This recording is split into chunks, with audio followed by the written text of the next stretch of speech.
Brought to you by Biz Analyst by Khata Book.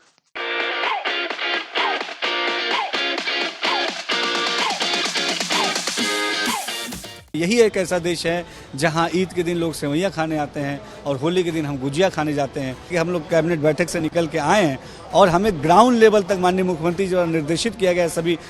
मंत्रियों को, सभी कैबिनेट मिनिस्टर्स को, तभी हमारे आदरणीय उप मुख्यमंत्रीगण को कि ग्राउंड लेवल पे जाके जिले में, मंडल स्तर पे, जिले स्तर पे, तहसील स्तर पे, ब्लॉक स्तर पे, ग्राम स्तर पे जाके हम काम करें। यूएन कमीशन की एक रिपोर्ट में ये कहा गया है कि भारत में धार्मिक आज़ादी उतनी नहीं है, यानी उसके लिए स्थिति अच्छी नहीं है और उत्तर प्रदेश में भी ऐसी स्थिति है। हमारे साथ बात करने के लिए योगी सरकार के मंत्री दानिश शाहबाज अंसारी। दानिश जी, यूएन कमीशन की एक रिपोर्ट है, जैसा अमेरिका करता रहा है हमेशा, ये बताया गया है कि भारत में धार्मिक आज़ादी नहीं है और उसमें खासतौर पर उत्तर प्रदेश के बारे में भी कहा गया है कि जो स्थितियाँ हैं उसमें धार्मिक आज़ादी नहीं है। आप कैसे इस चीज़ को देखते हैं, क्या कहें? इस तरह की कोई बात हमारे भारत में, हमारे प्रदेश में नहीं है। हमारा भारत ही पूरे विश्व में एकमात्र ऐसा देश है जहां हर जाति, हर धर्म, हर मजहब के लोग हैं जो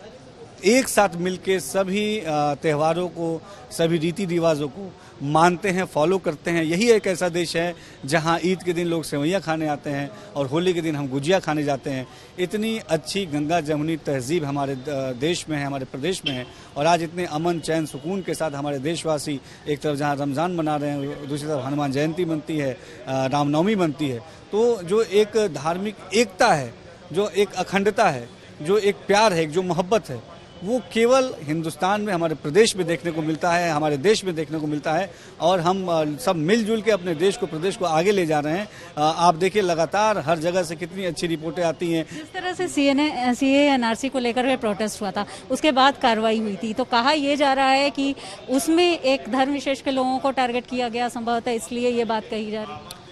कहीं भी किसी को टारगेट नहीं किया गया। हमारी नीति, हमारी नीयत ये है कि हम सबके विकास की बात करें, सबके विकास के लिए कार्य करें और उसी नीयत और नीति के साथ हम लगातार आगे बढ़ रहे हैं और जनता का अपार स्नेह और समर्थन हमें मिल रहा है। इसीलिए हम पूरी ऊर्जा के साथ आम जनमानस के हित के लिए काम कर रहे हैं। अभी आप जैसे देख सकते हैं कि हम लोग कैबिनेट बैठक से निकल के आए हैं और हमें ग्राउंड लेवल तक माननीय मुख्यमंत्री जो निर्देशित किया गया सभी मंत्रियों को, सभी कैबिनेट मिनिस्टर्स को, तभी हमारे आदरणीय उप मुख्यमंत्रीगण को कि ग्राउंड लेवल पे जाके जिले में, मंडल स्तर पे, जिले स्तर पे, तहसील स्तर पे, ब्लॉक स्तर पे, ग्राम स्तर पे जाके हम काम करें, वहाँ के विकास के कार्यों की समीक्षा करें और जल्दी से जल्दी जो विकास कार्य हैं उसको पूरा कराएं ताकि आम जनमानस के हित के लिए हम जो कार्य करना चाह रहे हैं उसको जल्द से जल्द पूरा कर पाएं। वहाँ रात्रि प्रवास भी करना होगा और कैबिनेट मंत्री, राज्य मंत्री सभी उसमें निश्चित तौर पर रात्रि प्रवास करेंगे और आने वाले दिनों में मैं जब जिले में जाऊंगा तो मैं कोशिश करूंगा ज़्यादा से ज़्यादा हम लोग गांव में स्टे करें ताकि वहां आम जनमानस से जो हमारी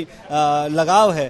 एक जो कनेक्टिविटी है और अच्छी बने, ताकि उनकी भी जो फीडबैक हमें अच्छी मिले और हम लोग जल्दी ये प्रोग्राम शुरू करने वाले। हम लोग मंडल स्तर पर जाएंगे, गाँव स्तर पर जाएंगे और अपने भारत को, अपने प्रदेश को और सुंदर और समृद्ध बनाएंगे। बातचीत के लिए तो ये हैं दानिश आज़ाद अंसारी, जिनका कहना है कि निर्देश ये है कि गांव में जाकर के स्टे करें और विकास कार्यों को देखें। जो यूएन कमीशन की रिपोर्ट है उस पर साफ तौर पर उन्होंने कहा कि ऐसी कोई बात भारत में नहीं है और ख़ास तौर पर उत्तर प्रदेश में जिस तरह से कार्रवाई हुई उसमें भी जो कार्रवाई होनी चाहिए थी वो हुई, यानी कि पूरी तरह से इस रिपोर्ट को उन्होंने खारिज किया। वीडियो जर्नलिस्ट गौरव गुप्ता के साथ शिल्पी सेन, लखनऊ।